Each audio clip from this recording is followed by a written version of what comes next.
Hey everyone, welcome back. Today we're going to look at a proof of the cosine law. So what is the cosine law? Here we have triangle ABC, right? Sides A, side B, and side C. Then there's a relationship between the three sides and one of the angles.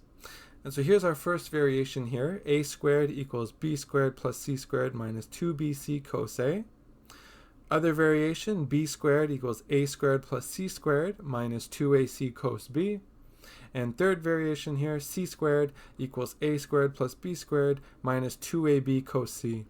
So we notice side C, angle C, side B, angle B, side A, angle A, sides BC, side BC, side AC, side AC, side AB, side AB.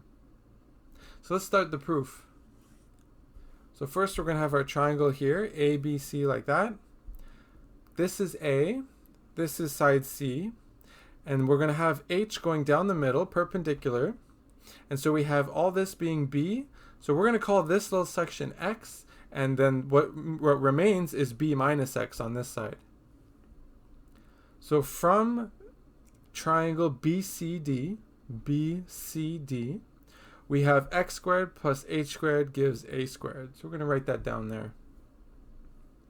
Also, from SOHCAHTOA, cos C equals adjacent over hypotenuse, right? So x over a like that. So we're going to go times a to both sides, and so x is a cos c. Now we're going to look at triangle ABD. So ABD, we have Pythagoras Theorem, b minus x squared plus h squared equals c squared. Okay, so now we're going to expand this. So this is b squared 2 times b times negative x, so minus 2bx, and then negative x squared gives x squared like that. So we're going to rewrite it a bit. We're going to put the x squared over here, right? So h squared plus x squared. Now h squared plus x squared is a squared. So this gets replaced as a squared here. B squared remains.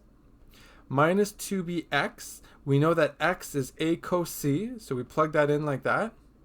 And this is it. C squared equals a squared plus b squared minus 2ab cos c. And that's it. It's that easy. I'll see you guys in the next lesson.